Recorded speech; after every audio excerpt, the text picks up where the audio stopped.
Leitura do Livro dos Espíritos, Allan Kardec, capítulo 5. Considerações sobre a pluralidade das existências. 222. O dogma da reencarnação, dizem certas pessoas, não é novo, pois foi tomado de Pitágoras. Jamais dissemos que a doutrina espírita é invenção moderna. O espiritismo, decorrendo de uma lei natural, deve existir desde a origem dos tempos, e nos esforçamos sempre em provar que se encontram traços dele desde a mais alta antiguidade.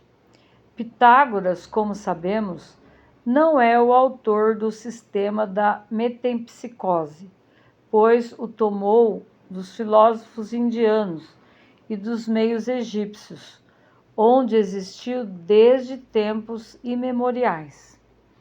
A ideia da transmigração das almas era, pois, uma crença comum, admitida pelos homens mais eminentes.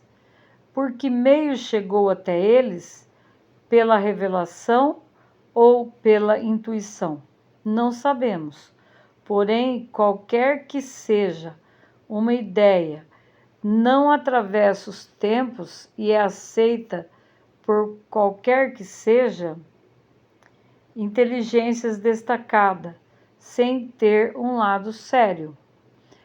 A antiguidade dessa doutrina seria, pois, antes uma prova que uma objeção.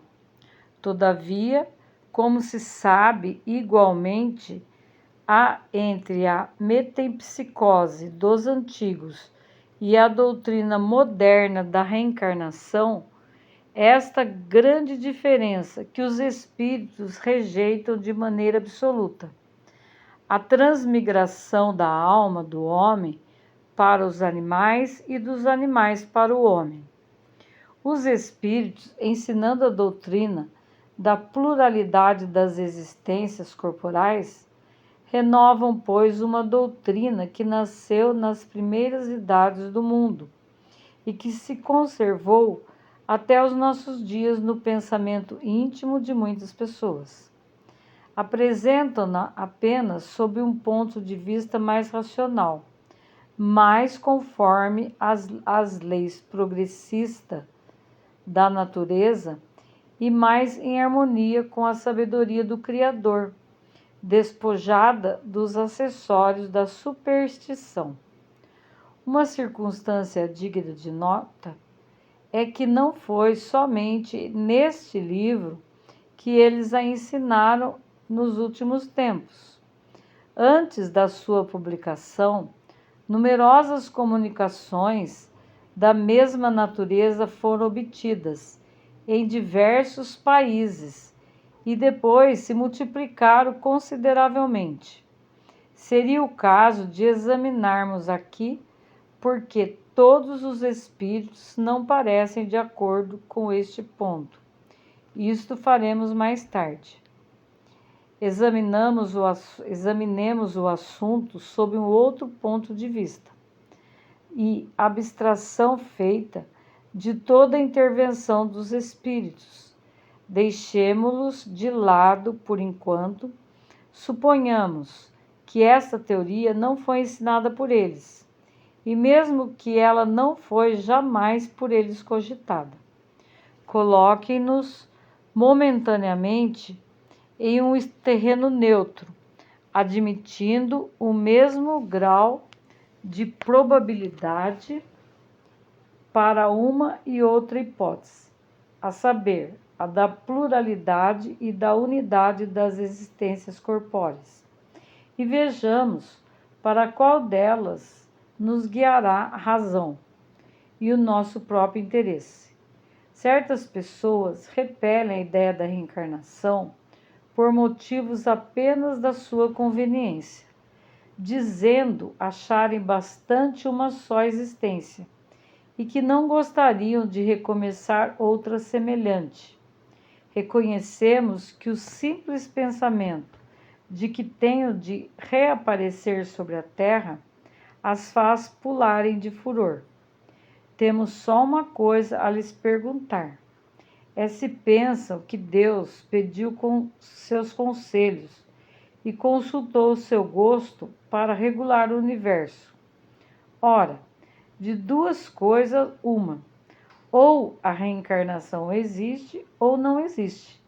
Se existe, embora os contrarie, será preciso suportá-la, sem que Deus tenha que lhes pedir permissão para isso.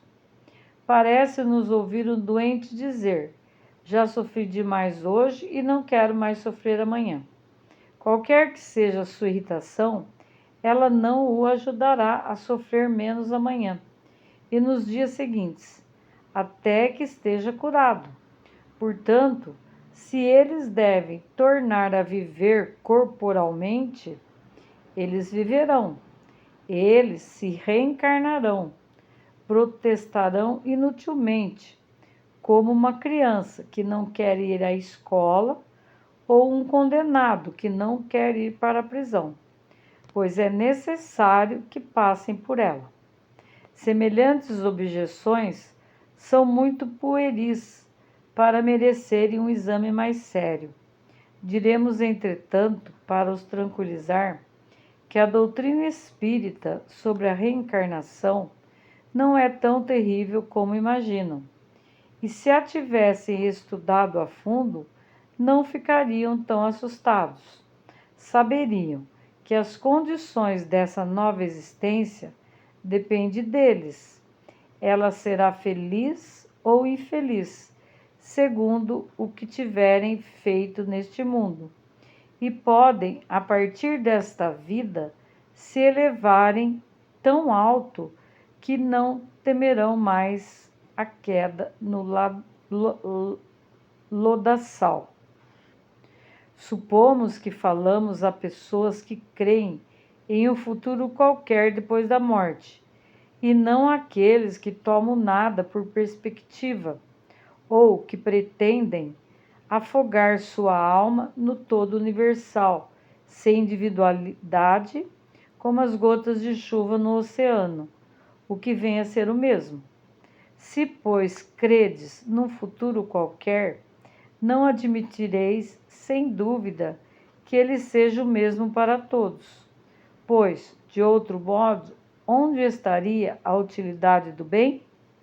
Por que se reprimir, não satisfazer todas as suas paixões, todos os seus desejos, mesmo à custa de outros, uma vez que não teria consequência?